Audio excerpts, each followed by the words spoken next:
দেখো আজকে রাখি পূর্ণিমা বলে ও ঝিনিকে রাখি পরাতে এসছে। দিদি প্রথমে পরিয়েই দিয়েছিল, ও দৌড়াদৌড়ি করছে।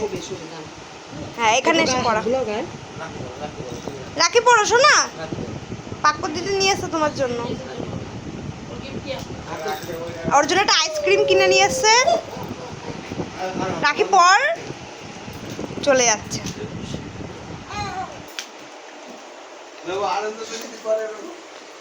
শোনো আয়, রাখি পড়বি না? দাগান দুষ্টু করছে। চলায় ও আবার বসে পড়বে, চলায়। হ্যাঁ আয়, রাখি পড়বি, আয় চিনি, আয় আসো। ওখানে গিয়ে বসে পড়েছে। রাখিটা প্রায় পড়া হয়ে গেছিলো, আমি ভিডিওটা করবো বলে ও উঠে গেল তার মধ্যে।